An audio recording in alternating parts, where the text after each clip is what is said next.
না, সে আঙ্কেল অন্যদিকে চলে গেছে আগে। আমি এতদিন রিলস ভিডিওতে দেখেছি, এখন সরাসরি চোখের সামনে দেখছি। তাহলে এবারের মতো আমাদের কুম্ভ সফল।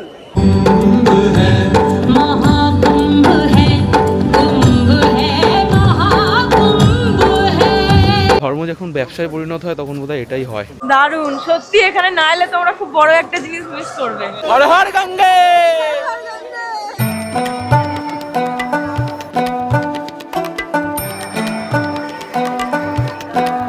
কুম্ভ শব্দের অর্থ কলস, আর মেলা শব্দের অর্থ জনসমাবেশে মিলিত উৎসব। কুম্ভ মেলা কোনো মন্দিরকে ঘিরে পালিত হয় না, ইহা পালিত হয় গঙ্গা যমুনা সরস্বতীর মিলিত ত্রিবেণী সঙ্গমে পবিত্র স্নানের মাধ্যমে। যদিও পুরাণ মতে সরস্বতী নদী মাটির নিচ দিয়ে প্রবাহিত হয়। ভক্তরা বিশ্বাস করেন যে এই ত্রিবেণী সঙ্গমে স্নান করলে নাকি পাপ থেকে মুক্তি পাওয়া যায়, যা তাকে জন্ম মৃত্যু চক্র থেকে মুক্তি দেয়। আর ঠিক সেই কারণেই কোনো রকম আমন্ত্রণ ছাড়াই লাখো লাখো মানুষ এখানে এসে পৌঁছায়, ঠিক যেমনটা আমরা এখানে ছুটে এসেছি। আর সেটা কতটা বাধা বিপত্তি কাটিয়ে, সেটা আশা করি তোমরা আমার আগের ব্লগে দেখে নিয়েছো। আর আজকের ব্লগটা শুরু এলাহাবাদ তথা প্রয়াগে ভোর রাত 3টে থেকে। তাহলে চলো আজকের ব্লগটা শুরু করা যাক। রাত এখন 3টে। আমরা আমাদের রুমে চেক ইন করার পরে সাথে সাথে ফ্রেশ হয়ে বেরিয়ে গিয়েছি সঙ্গমের উদ্দেশ্যে, কারণ আমাদের অলরেডি প্রায় 20 ঘন্টার ওপরে দেরি হয়ে গিয়েছে এখানে পৌঁছাতে। এখন আমরা দেরি করতে চাইছি না স্নান করার জন্যে। এবার তোমাদের মনে হতেই পারে 3টের সময় স্নান করতে যাচ্ছ, কিন্তু আসলে বাস্তব চিত্রটা তার থেকে অনেকটা আলাদা। আমরা 3টের সময় হয়তো স্নান করতে যাচ্ছি, এটা শুনতে কেমন একটা লাগছে, কিন্তু হাজারে হাজারে মানুষ এই সময় স্নান করে ফিরছে। আর আমাদের রুমে যাওয়ার সময় যেটা বলেছিলাম যে এখানে স্থানীয় যে পুলিশরা আছে এদের ওপরে ডিপেন্ড করাটা খুব একটা যৌক্তিকতা আমি খুঁজে পাচ্ছি না। মানে অ্যাটলিস্ট আমার এক্সপিরিয়েন্স খুব একটা ভালো না। একজন ঝাড়ু দিচ্ছিল রাস্তার পাশে, তো আমি তাদের মধ্যে একজনকে জিজ্ঞেস করলাম। উনি শুধু আমাকে গাইডই করলেন না যে কোথা থেকে আমাকে কম খরচে আমি কোথায় গেলে বোট পাবো। উনি বললেন যে ওনার ডিউটি 1 ঘন্টার মধ্যে শেষ হয়ে যাবে, আমরা যদি কিছু না পাই যেন ওয়েট করি। 1 ঘন্টা পরে উনি ওনার ডিউটি শেষ করে আমাদেরকে ওই ঘাটে ছেড়ে দেবে। তো এখানকার স্থানীয় মানুষ এতটাই হেল্পফুল, এতটাই ভালো। এখনও অবধি আমাদের এক্সপিরিয়েন্স স্থানীয় মানুষদের নিয়ে খুব ভালো। এই হলাম আমরা পঞ্চপাণ্ডব, আর এই হলো আমাদের পঞ্চপাণ্ডবদের বেশ ত্রিবেণী সঙ্গমে গিয়ে স্নান করার জন্যে। চলো এখন পঞ্চপাণ্ডব যাত্রা করেছে ত্রিবেণী সঙ্গমে যাওয়ার জন্যে। হেঁটে হেঁটে যাওয়ার পথে আমরা একটা টোটো পেয়ে গিয়েছি, তো ভাগ্য ভালো বলতে হয়। এখন আমরা টোটো করে যাচ্ছি বোট ক্লাব। আমরা জানি না বোট ক্লাব কখন খুলবে, কিন্তু আমরা এটা জানি যে আমরা যেখানে আছি সেখান থেকে বোট ক্লাব খুব কাছে। আর বোট ক্লাবে গেলেই আমরা খুব কম টাকায় খুব ভালোভাবে বোটে করে ত্রিবেণী সঙ্গমে গিয়ে স্নান করতে পারবো। বাকি গিয়ে দেখি বোট ক্লাব আদৌ খোলা নাকি খুলতে খুলতে 5টা 5:30 বেজে যায়। মা, কত লিটার জল নিয়ে আসবে? কাকে কাকে কাকে কত কত লিটার দেবে? কত লিটার কাকে কাকে দেবো না, সবাইকে একটু 100 গ্রাম করে দেবো। ও দেখো, কাতারে কাতারে মানুষ স্নান করে ত্রিবেণীর জল নিয়ে বাড়ি যাচ্ছে। দিনের চেয়ে রাতের প্রয়াগ কিন্তু দেখতে বেশ। আর একটু অপেক্ষা করো, তাহলে সেটাও তোমাদের ঘুরিয়ে দেখাবো। কি সুন্দর দেখতে লাগছে না ব্রিজটা? যদিও এতদিন আমি সোশ্যাল মিডিয়াতে এটা বহুবার দেখেছি, তবে আজ সচক্ষে দেখে দুর্দান্ত লাগছে জাস্ট। তবে শুধু এটুকু নয়, টোটোতে করে যেতে যেতে চোখে পড়েছিল হাজারো পুণ্যার্থীর ভিড়। এবারে সময় এসেছে বোটে করে ত্রিবেণী সঙ্গমে যাওয়ার। প্রথমে ভেবেছিলাম যে আমরা বুঝি অল্প কিছুজন এখানে থাকবো, কাছে গিয়ে দেখি লম্বা লাইন পড়েছে টিকিট কাটার জন্যে।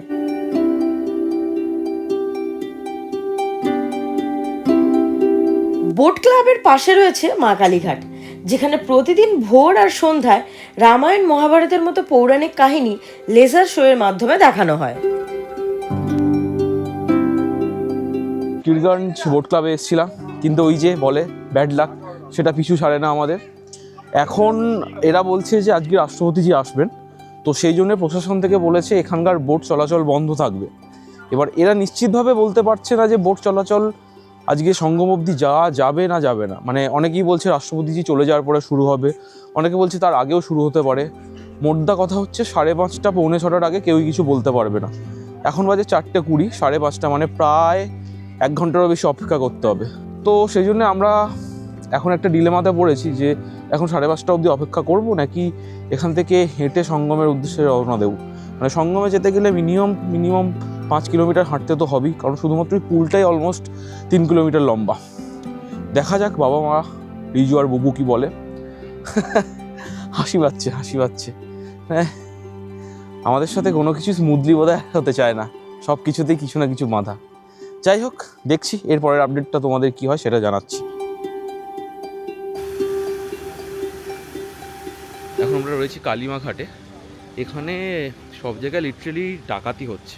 মানে এই দুটো পাতলা ড্রাম কিনলাম আমরা, দেখো 300 600 বলেছিল, আমরা 200 400 নিলাম। হ্যাঁ, আর আজকে রাষ্ট্রপতিজি আসবেন, তো সেই জন্যে এরা বলছে যে বোট 10টার পরে হয়তো বন্ধ হয়ে যাবে। তো ছোট বোট একজনের বলছে টিকিট 3500 টাকা করে। আরেকবার ভালো করে বলি, একজনের, নট দ্য এন্টায়ার বোর্ড। ধর্ম যখন ব্যবসায় পরিণত হয় তখন বোধহয় এটাই হয়। আর এটার জন্য কাইন্ড অফ আমরাই দায়ী, কারণ আমরা এত ফোমো ক্রিয়েট করে দিয়েছি। তো এখন যে যার মতো গলা কাটছে, দেখা যাক এখন কি করা যায়। হয়তো আমি সেই পৌরাণিক কাহিনী লেজার শো তোমাদের সামনে দেখাতে পারলাম না, কিন্তু যেটা তোমাদেরকে এখন দেখাচ্ছি সেটা হলো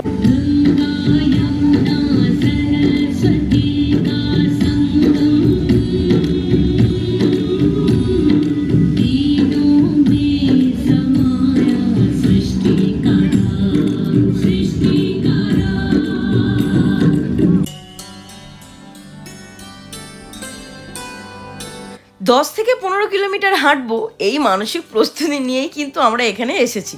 তাই মা গঙ্গাও বোধহয় চায় যে আমি বোটে করে না গিয়ে এভাবে পায়ে হেঁটেই তার কাছে পৌঁছাই।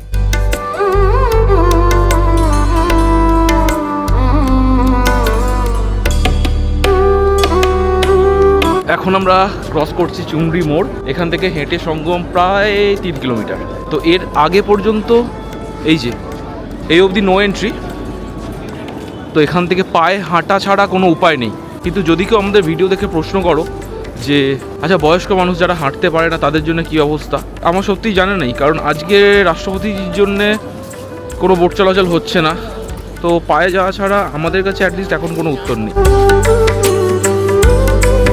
হাজার মানুষ চলেছে ত্রিবেণী সঙ্গমের দিকে স্নান করার জন্যে। আজকে তো বোটও বন্ধ, সুতরাং পায়ে হেঁটে যাওয়া ছাড়া কোনো উপায় নেই। এই যে দেখো ওয়াচি মার্ক দেখতে পাচ্ছি, মানে এটা ফেরার রাস্তা। দেখো কাতারে লোক, এখন কটা বাজে? 5টা।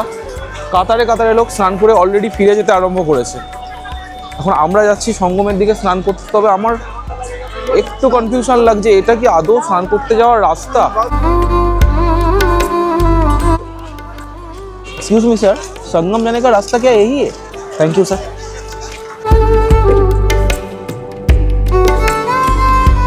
না, আমি একটু ভুল বলেছিলাম। শুরুর দিকে ডিভাইডার না থাকলেও একটু এসেই কিন্তু ডিভাইডার শুরু হয়ে গিয়েছে। এটাই আমার মনে হচ্ছিল, মানে খালি চোখে তখন যেটা মনে হচ্ছিল, দেখে ভালো লাগছে যে প্রশাসন সেটা ইমপ্লিকেট করেছে এখানে। ওটা তো খুব নর্মাল বিষয়, মানে আমি ভাবলামও কী করে যে এটা করবে না, সেটাও একটা বোকা বিষয়। যাই হোক, চলো যাওয়া যাক। এগুলো কিন্তু বায়ো টয়লেট উত্তরপ্রদেশ গভর্নমেন্টের তরফ থেকে কাতারে তৈরি করা, যদিও এর বাইরে থেকে খাটালের মতো গন্ধ বেরোচ্ছে। সরকার প্রশাসনের দিক থেকে মানুষের সুবিধার জন্য যতটুকু ব্যবস্থা করা হয়েছে তা যথেষ্ট। বাকি আমার মতে পরিষ্কার পরিচ্ছন্নতার দিক থেকে আমরা জনসাধারণই সেটা সঠিকভাবে ব্যবহার করছি না।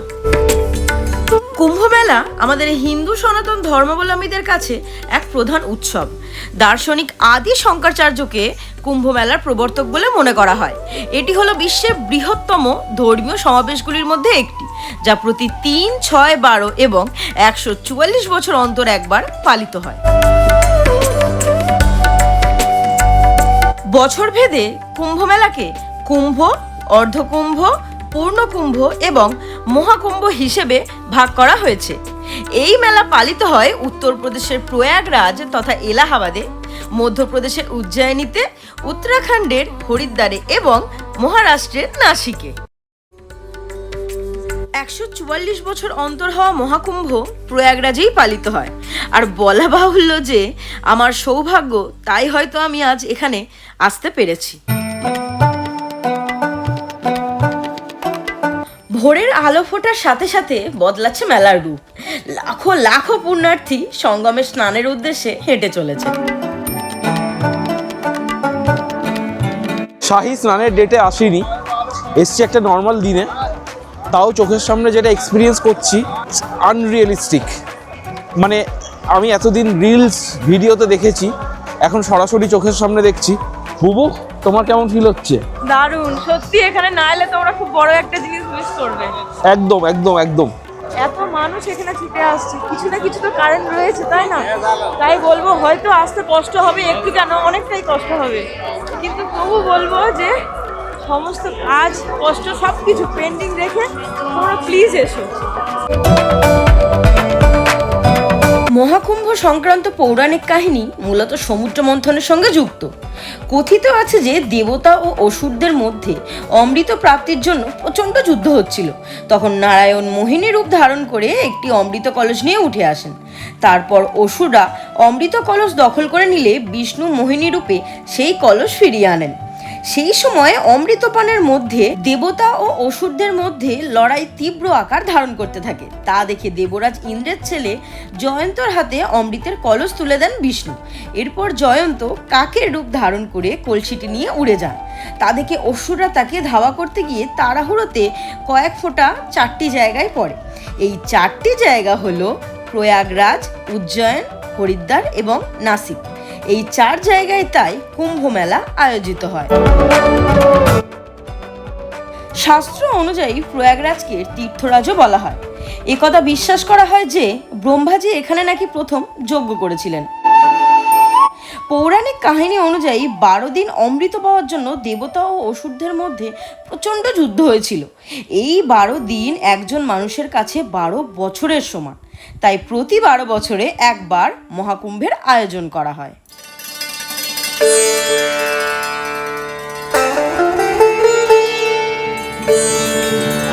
বুবু, কেমন লাগছে? ভালো লাগছে, জল জল ভীষণ ভীষণ ঠান্ডা, ভীষণ ঠান্ডা। তোমাদের কি বলবো, আমি ভাষা খুঁজে পাচ্ছি না, আমি বলতে পারছি না। হর হর গঙ্গে।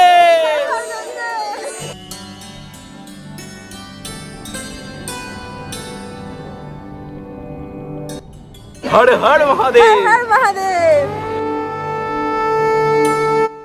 বুবু, তাহলে এবারের মতো আমাদের কুম্ভ সফল বলো, আমরা দুজনে একসাথে মিলে হাত ধরে সঙ্গমে স্নান করতে পেরেছি। ফাইনালি। অনেক বাধা বিপত্তি কাটিয়ে এসেছি আমরা, অনেক বাধা বিপত্তি, কিন্তু সবকিছু শেষে আমরা সঙ্গমে স্নান করতে পেরেছি। তাই বলবো তোমরা সমস্ত বাধা বিপত্তি কাটিয়ে এখানে চলে এসো এবং লড়াই জারি থাক, কখনো হারতে শিখো না, হার মেনো না। সেটাই। হর হর মহাদেব। হর হর মহাদেব।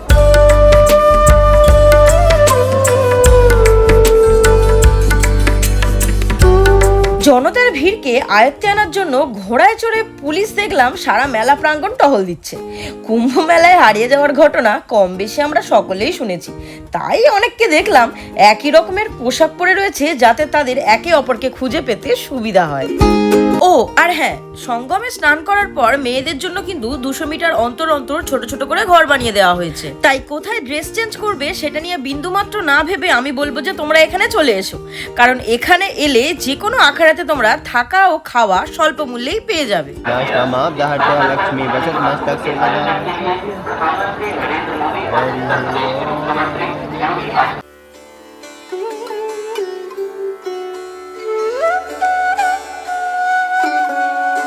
আমাদের গ্রামের মেলার মতো এখানেও হরেক রকমের জিনিস পাওয়া যায়। আমরা যখন এসেছিলাম ভিড়টা তো তখন তোমাদের দেখিয়েছিলাম, আর এখন শুধু ভিড়টা দেখো। যত বেলা বাড়ছে জনগণের ভিড়ও একেবারে উপচে পড়ছে। আর এরই মধ্যে এখন মা বাপি আর ডিজু চলে গিয়েছে ওদিকে, জানি না কোথায় ফোন করতে হবে। আপাতত আমি আর ও এখন এখানে আছি। ওরা কেউ যাবে না, সে আঙ্কেল অন্যদিকে চলে গেছে আগে। তুই আমাকে এটা বল যে মেন রোড থেকে সোজা না হচ্ছে ডান দিক। তবে শুধু বাপি নয়, আমরা সবাই একবার করে এখানে এসে হারিয়ে গিয়েছি, আবার একে অপরকে খুঁজেও পেয়েছি। শুনেছি কুম্ভ মেলায় নাকি কনসার্ট বেশ বিখ্যাত, তাই ভাবলাম এবারে টেস্ট করে নেওয়া যাক। সাথে ছিল 10 লিটার জল আর 5 জনের ভিজে ভারী জামা কাপড়। তাই সেই বোঝা নিয়ে মেলা ঘোরা আর সম্ভব হলো না। এদিকে প্রায় 2 দিন ভালো করে খাওয়া দাওয়া নেই কারণ, তাই এবারে পেট পুজোটা করা দরকার। সঙ্গমে স্নান করতে বেরিয়েছিলাম, তখন বাজে রাত 3:30, এখন বাজে 11:54, মানে প্রায় 12টা।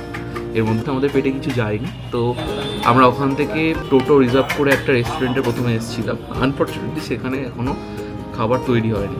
তার পাশে একটা কাচুরিওয়ালা আছে, ওখানে আমরা এসেছি। গুগলে তো এদের রিভিউ ভালো, যদিও এই খিদে পেটে আর কি রিভিউ কি গুগল। যাই হোক, খাবার অর্ডার দিয়েছি, খাবার আসুক, খেয়ে দেখি কেমন লাগে, বাকিটা খাওয়ার পরে হচ্ছে। আমরা তো সবাই একই জিনিস খাচ্ছি। খাবার কেমন? খুব ভালো আর খুব সিম্পল না? হ্যাঁ, খুব হালকা খাবার। এটা কিন্তু ইউনিক এখানে। বুন্দি রায়তা। হ্যাঁ, বুন্দি রায়তা। গত 2 দিন কারোর চোখে ঘুম নাই, তাই এবারে একটু রেস্ট নিয়ে বেরোবো সন্ধ্যাবেলার প্রয়াগ এক্সপ্লোর করতে।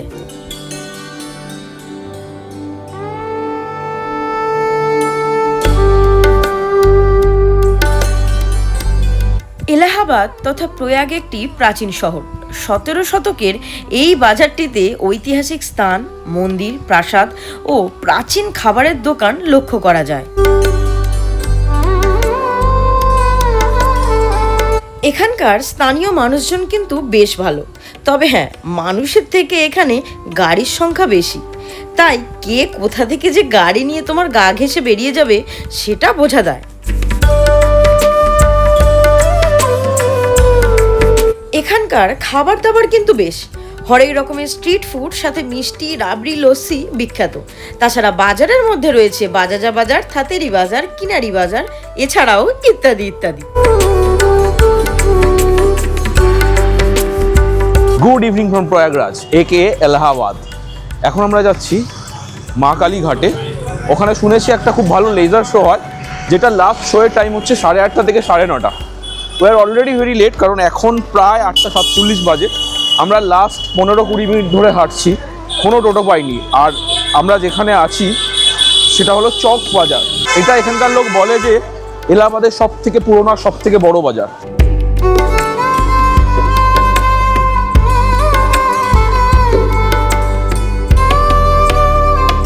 কুইক আপডেট, ভোগান্তির চূড়ান্তি।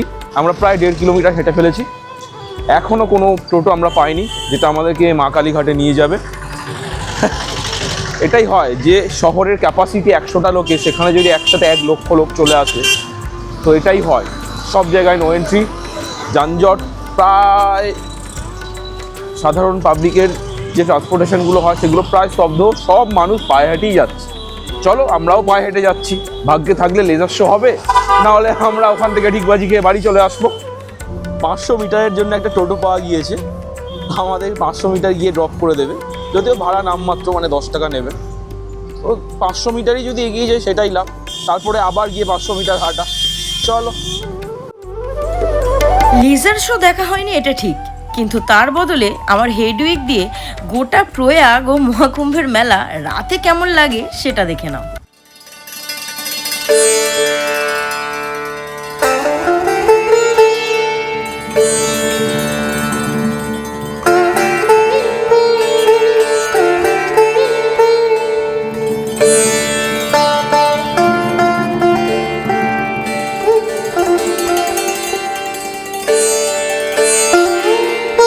আর এবারে সময় এসেছে কিছু স্ট্রিট ফুড টেস্ট করার।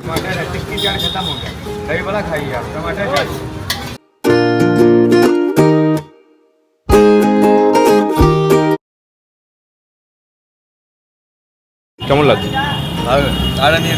আমরা বোট ক্লাব যাচ্ছিলাম লেজার শো দেখার জন্য। তো যেতে যেতে আমরা দেখলাম যে রাস্তায় একটা চাট সেন্টার আছে, সেখানে সাংঘাতিক ভিড়। তখন তারা ছিল, আমরা খেতে পারিনি। ফেরার সময় আমরা আসলাম, এবার আমাদের একটা উইশ লিস্ট ছিল যে আমরা বেনারসে যাব, সেখানে দীনানাথ চাট ভান্ডারে টমেটো চাট খাবো। তো আমরা এখানে টমেটো চাট পেলাম, আর সবগুলো শেষ হয়ে গিয়েছিল। এত দুর্ধর্ষ খেতে, আমি তো এর আগে কোনোদিনও খাইনি।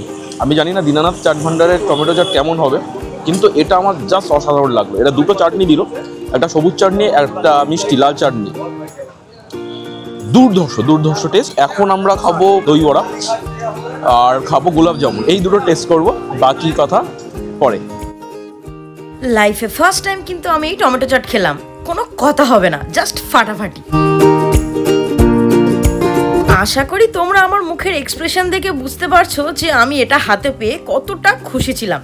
একদম নরম তুলতুলে ছিল দই বড়াগুলো, আর খেতে ভীষণ ভীষণ টেস্টি, আর সেই সাথে রিফ্রেশিং। আমরা শুধু খেলাম না, আমরা বাবা মার জন্য পার্সেলও করে নিলাম একটা করে, মানে একটা দই বড়া আর একটা টমেটোর চাট। মানে এত দারুণ খেতে, আমাদের ওখানে এত ভালো চাট আমরা বোধহয় কোনোদিনও খাইনি। না, দারুণ দারুণ। রাত কিন্তু এখন প্রায় 10টা। বাজারের সমস্ত দোকান বন্ধ হয়ে গেলেও এই একটা দোকানে যেন ভিড় উপচে পড়ছে।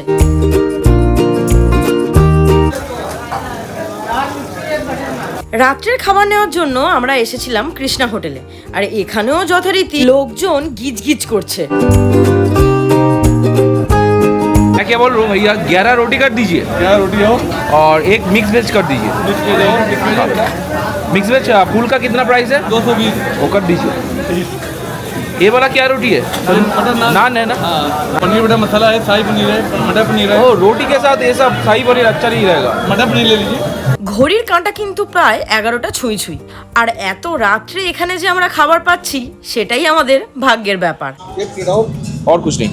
रोटी 11 रोटी मतलब ना आई दे रहा है पार्सल होगा भैया। আপাতত আজ রাত্রের মতো খাবার প্যাক করে আমরা আমাদের রুমে ফিরে এলাম। कृष्णा होटल कृष्णा, रोटी सब्जी भैया एक नंबर। छोड़ा जो ना। একটা লোক গুটখা খেতে খেতে আলাপ হয়েছে, ওকে জিজ্ঞেস করেছি যে এখানে ভালো রুটি সবজির দোকান কোথায় পাওয়া যাবে। এরকম করে বলছে, भैया भैया ना एक चौक से चले जाओ, एक चौक का बाएं तरफ मुड़ जाना, फिर 10 कदम चलना, होटल कृष्णा रोटी सब्जी एक नंबर मिलता है। बस, एक नंबर रोटी सब्जी लिया, लो माँ खाओ।